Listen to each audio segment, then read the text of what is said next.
ये है फितरी नतीजा उस तब्दीली का जिससे इस्लाम जैसा दीन खुद गर्ज मुसलमान हुक्मरानों और जाहिल मजहबी पेशावरों की बदौलत मजहब बनकर रह गया है।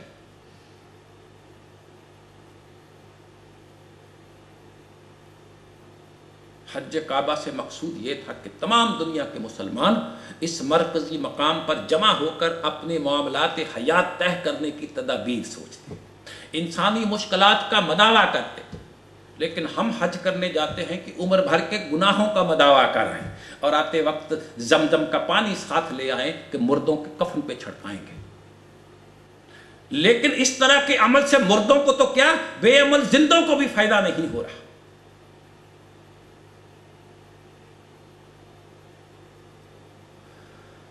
अल्लाह मुसलमानों, जहाद भी एक निज़ाम है जिससे कौमों की जिंदगी वाबस्ता हो। इसका मकसद मजलूमों की मदद करना है। जहाद के लुग़वी मानी हैं वो जद्दोजहद और सही कोशिश कि जो किसी ऐसे मकसद के लिए की जाए जो पहले से मुतय्यन हो। फिर जहाद के इस्तिलाही मानी हैं ग़लबा-ए इस्लाम और मुस्लिम उम्मा की हफाजत के लिए की जाने वाली हर वो कोशिश जो इस्तिहकाम मिल्लत और अल्लाह सुब्हाना के ऐलान कलमतुल हक में हो, जहाद है। अल्लाह सुब्हाना ने अंबिया अलैहिस्सलातु वस्सलाम को सिर्फ नमाज रोज़ा की तलकीन के लिए नहीं भेजा था, बल्कि सूरह अल-अराफ आयत 157 के मुताबिक मजलूमों की मदद के लिए भेजा कि वो मजलूम इंसानों को जुल्म की चक्की से निकाल कर उनको इज्जत की जिंदगियां नसीब करें। और यही अमल अल्लाह के रसूल ने करके दिखाया। सूरह हदीद आयत 25 कि हमने दुनिया की हर कौम की तरफ अपने पैगंबरों को भेजा। हर रसूल अपने साथ एक ज़ाब्ता, एक कानून लाया और उसे दलाइल व बराहीन की रूह से पेश किया कि लोग अक्ल व बसीरत से काम लेकर ऐसा मुआशरा कायम करें जिसमें हर शख्स के साथ अदल व इंसाफ। लेकिन चूंकि मुस्तबद कुव्वतें ऐसा होने नहीं देती थी, इसलिए उनकी रोकथाम के लिए शमशीर खारा शगाफ भी अता फरमाई, जिसमें बड़ी सलाहियत है। ये शमशीर मजलूम और कमज़ोरों की हफाजत के लिए उठाई जाती है। आप इसे जदीद हथियार भी कह सकते हैं।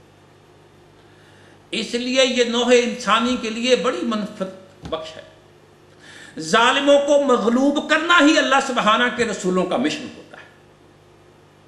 रसूल खुदा मोहम्मद मुस्तफ़ा सल्लल्लाहु अलैहि वसल्लम का भी यही मिशन था, जो उन्होंने 13 साल मुसलसल जहाद के बाद मक्का और मदीना में निज़ाम अदल, निज़ाम शरीयत कायम करके पूरा करके दिखाया।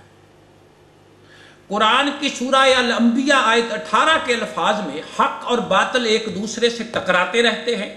हक का तकाजा ये होता है कि इंसानी दुनिया में मुस्तकिल इक़दार खुदावंदी का गलबा रहे, ताकि इंसानियत इर्तकाई मनाज़िल तय करके आगे बढ़े और बुलंदी हासिल करे। चूँकि इक़दार खुदावंदी का गलबा और तसल्लुत इस्तेहसाल पसंद ग्रोहों के मफाद परस्तों के खिलाफ होता है, इसलिए वो इस सही कावश की मुज़ाहमत करते हैं। इस तरह इन दोनों कुव्वतों में मुसलसल तसादम होता रहता है और इस तसादम की आखिरी जलानगाह मैदान कारज़ार होती है। यहाँ ये कौमें जान की बाजी लगाकर एक दूसरे के बल मुकाबल सफ अरा हो जाती है। जहाद की इस आखिरी मंजिल को जंग कहा जाता है। मुसलमानों, कुरान करीम की रूह से हर मोमिन मुजाहिद होता है। इससे मुराद मैदान जंग में लड़ने वाला सिपाही ही नहीं, बल्कि ज़िंदगी के हर गोशा में हक की खातिर मसरूफ़ जद्दोजहद और सरगर्म अमल रहने वाला मुसलमान है। लिहाजा मुजाहिदीन सिर्फ वही नहीं जो जानों के साथ जहाद फ़ी सबीलिल्लाह में मसरूफ़ रहते हैं, मगर मैदान जंग में जाने कुर्बान करना हक की खातिर जद्दोजहद की आखिरी मंजिल है। इसलिए इस जद्दोजहद का बुलंद तरीन मकाम भी है और यही मकाम अल्लाह सुब्हाना के नज़दीक अफजल तरीन है, क्योंकि शहुदा का खून रायगा नहीं जाता। ये एक तरफ तो जुल्म का खात्मा करता है, तो दूसरी तरफ मजलूम नस्ल को आसाइश और सुकून की ज़िंदगी बख्शता है। इसीलिए तो कहा जाता है कि शहीद की जो मौत है वो कौम की हयात है, और ये सिर्फ जहाद से मुमकिन है।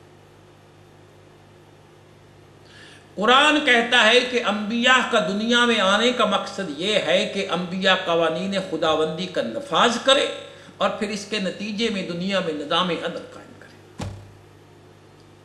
सूरह हदीद आयत 125, हमने अपने रसूलों को रोशन दलाइल देकर जिस मकसद के लिए भेजा और जिस गर्ज के लिए उन पर किताबें नाजिल की हैं और उनको ज़ाब्ता-ए हक़ की मिज़ान अता की है, वो ये है कि लोग इंसाफ पर कायम हो जाए। मुसलमानों, मोहम्मद मुस्तफ़ा सल्लल्लाहु अलैहि वसल्लम की बोसत की गर्ज व गायत कुरान में एक से ज़्यादा दफ़ा सराहत से बयान की गई है। इरशाद फरमाया, वही अल्लाह है जिसने अपने रसूल को ज़ाब्ता-ए हदायत और दीन हक़ देकर इस गर्ज से भेजा है कि वो हर दीन के मुकाबले में इसे पूरी इंसानियत पर गालिब कर दे।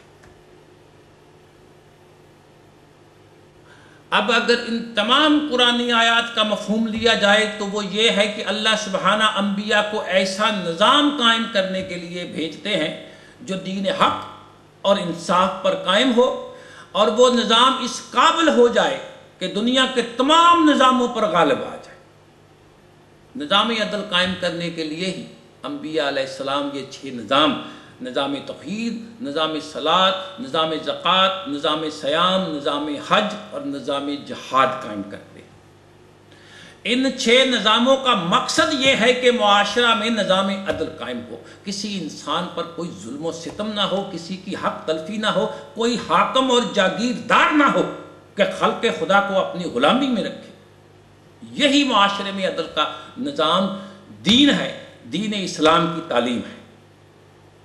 अगर हम इन अबादात की रूह को समझें तो इनका एक ही मकसद निकलता है कि मुआशरा में बसने वालों के हकूक़ और फ़राइज़ में तवाज़ुन कायम हो जाए। मगर हमारे रवायती और पुजारी मुबल्लिग ये बात कैसे समझते? इनको खुद इस बात का इल्म नहीं कि मकसद नबुव्वत क्या होता है। तो सुनो मुसलमानों, मकसद नबुव्वत क़याम दीन है और क़याम दीन निज़ाम दीन का क़याम है। यही वो पैगाम है जो हज़रत नूह से हज़रत मोहम्मद मुस्तफ़ा सल्लल्लाहु अलैहि वसल्लम तक मुख्तलिफ ज़मानों में दोहराया जाता रहा। क़याम दीन की जो तबलीग हज़रत नूह के ज़माने में शुरू हुई तो वो तकरीबन 10,000 साल में नबी आखिरुल ज़मान रसूलुल्लाह सल्लल्लाहु अलैहि वसल्लम पर आकर मुकम्मल हुई। क़याम दीन का मकसद क्योंकि निज़ाम अदल का क़याम था, जिसके लिए तमाम अम्बिया ने अपने अपने ज़मानों में कोशिशें की, मगर किसी को भी खातर ख्वाह कामयाबी हासिल ना हुई। बिलाखिर इस कामयाबी का सेहरा रसूल खुदा मोहम्मद मुस्तफ़ा के सर पे बंधा। अरे इसी निस्बत से सरकार सरदार अम्बिया है। जो काम हज़रत नूह 950 साल में ना कर सके, वो अल्लाह सुबहाना के आखिरी रसूल ने 23 साल की तबलीग और अमल से करके दिखाया कि दीन की तकमील के ऐलान के वक्त अरब की सरजमीन मक्का और मदीना में निज़ाम अदल कायम हो चुका था। ये था रसूल खुदा की आमद का मकसद और मिशन रसूल। मुसलमानों, अब ज़रूरत इस अमर की है कि मुसलमान मिन हैसुल कौम खुदा के इस पैगाम और रसूलों के मिशन को समझें। खुदा का पैगाम और मुरसलीन का मिशन ये है कि खुद किसी पर जुल्म ना करो, लेकिन अगर कोई जुल्म करे तो पहले उसको राह रास्त पर लाने की कोशिश करो। अगर वो राह रास्त पर ना आए तो उससे जंग करो, हत्ता कि वो राह रास्त पर आ जाए। अपनी रियासत में निज़ाम अदल, निज़ाम दीन कायम करो, और जो कोई इस निज़ाम को दरहम बरहम करे उससे लड़ो कि वो इस निज़ाम को कबूल कर ले या मुल्क से निकल जाए। अल्लाह सुबहाना की इबादत ये जानकर करो कि वही खालिक के कुल और मालिक के कुल है। उसके सिवा ना कोई हाकम है ना कोई माबूद। उसकी इबादत को परस्त समझ कर नहीं, बल्कि इस गर्ज से करो कि वो इस इबादत के इन असूलों से तुम्हारे माशरा में एक निज़ाम कायम करना चाहता है जो अदल पर मबनी हो। वरना अल्लाह सुबहाना तो हर चीज़ से बेनियाज है, उसको हमारी नमाज रोज़े की ज़रूरत नहीं। वो हमें एक निज़ाम देना चाहता है जो अदल पर मबनी है। हर एक के साथ मुसलमानों हुस्न और अखलाक के साथ पेश आओ, ख्वाह तुम्हारा दुश्मन ही क्यों ना हो। ये अम्बिया का पैगाम और अम्बिया का मिशन है। किसी भी मजहब को बुरा ना कहो, वरना वो तुम्हारे दीन और तुम्हारे रहनुमा को बुरा कहेंगे। अलबत्ता खुदा के अहकाम की तलकीन सही सही करते रहो, शायद कि उनके दिल में अल्लाह सुबहाना का हुक्म उतर जाए और वो राह रास्त पे आ जाएं। माँ बाप के साथ अच्छा सलूक करो, क़राबतदारों के हकूक़ से गाफिल ना रहो, यतीमों, मस्कीनों, मुसाफिरों, पड़ोसियों की खबरगिरी करते रहो, बुखल ना करो। जो कुछ अल्लाह सुबहाना ने रिज़्क़ व दौलत अता फरमाया है, जो उसमें से ज़रूरत से ज़्यादा हो उसके बंदों की खिदमत में खर्च करो। जो शख्स अल्लाह सुबहाना पर ईमान रखता है उसका हाथ इंसाफ फी सबीलिल्लाह से कभी नहीं रुक सकता। अलबत्ता जो खर्च करो अल्लाह सुबहाना के लिए करो। जो शख्स मुसलमानों नामो नमूद के लिए खर्च करता है वो अल्लाह सुबहाना और आखिरत पर सच्चा ईमान नहीं रखता। निज़ाम तौहीद, निज़ाम सलात, निज़ाम सयाम, निज़ाम हज, निज़ाम जहाद पर सख्ती से कारबंद। जो कौम अल्लाह सुबहाना के इन कायम करदा निज़ामों पर अमल पैरा ना होगी वो कभी भी अमली ज़िंदगी की अखलाकी मुश्किलात पर काबू नहीं पा सकती। आज 1500 साल बाद भी कुरान की ये बात सच है कि बेशक मगरबी ताकतों ने दुनिया पर गलबा हासिल कर लिया है, मगर उनके निज़ाम हाय ज़िंदगी निज़ाम दीन के ताबे नहीं। इसलिए तमाम तर दुनियावी कामयाबियों के बावजूद ये कौमें अपनी अखलाकी मुश्किलात पर काबू नहीं पा सकी। इसलिए ज़रूरी है कि जो कौम भी दुनियावी इर्तिका और गलबा के साथ साथ अखलाकी सरबुलंदी भी चाहती है तो इसे अंबिया के कायम किए इन निज़ामों को अपनाना पड़ेगा। मुसलमानों, रसूलुल्लाह की तालीम में एक आलमगीर तहरीक है जिसने इंसानी मुआशरा की तमद्दनी ज़िंदगी को जन्नती बनाया और इस्लाम को दुनिया पर गालिब किया। उनके मिशन में, उनकी तहरीक में एक इनकलाब है, कोई तवाहम परस्ती नहीं, उनकी ज़ात परस्ती या बुजुर्ग परस्ती भी नहीं। वो तो उम्मत को दुनिया और आखिरत का इल्म और शऊर देने आए थे। वो मुस्लिम उम्मा के अंदर कुरान की रूह फूंकने आए थे।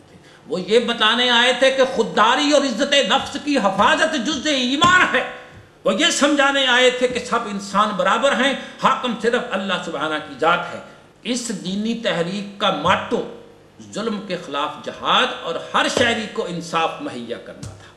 अब फिर ज़माने ने देखा कि मेरे रसूल ने किस तरह कामयाबी से इन दोनों मकासद को हासिल किया।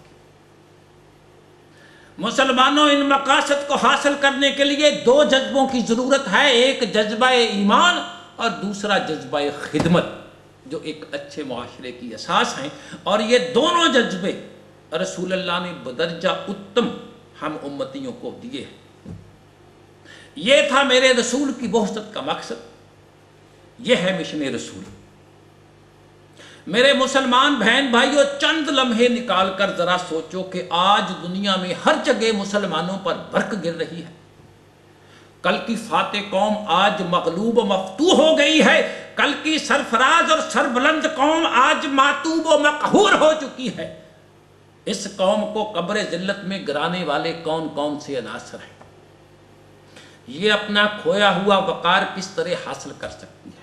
इस कौम को खुद गर्ज हुक्मरानों और पेशावर मजहबी लोगों ने किन किन बखेड़ों में उलझा दिया है, और इन उलझनों से, इन उलझाव से निकलने का रास्ता क्या है? हम मुसलमानों की यकजहती को पारा पारा किसने किया?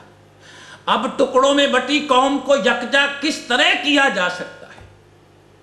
मुसलमानों, इस सोच विचार के लिए मिल बैठना बहुत जरूरी है। हम सबको अपनी जिंदगी के चंद लम्हात इस कार्य खैर में जरूर सर्फ करने चाहिए। कौमों में इनकलाब चंद फिक्रमंद लोग ही तो लेकर आते हैं, और हो सकता है हमारी कौम में शौरी इनकलाब लाना आपके हिस्से में ही आता हो। यकीन करें, आपका दीन और निज़ाम दीन की सरबुलंदी और मुसलमानों के बका और इर्तिका के लिए सोचना और उम्मत मुसलमा का खोया हुआ वकार बहाल करना, यही इश्क़ रसूल है। अल्लाह सुब्हाना व तआला मेरा आप सब बहन भाइयों का हामी व नासिर हो। व आखिरुल दअवाना अनिल हम्दुलिल्लाहि रब्बिल आलमीन। सलातो व सलाम व सलीम व रहमतुल्लाहि अजमईन।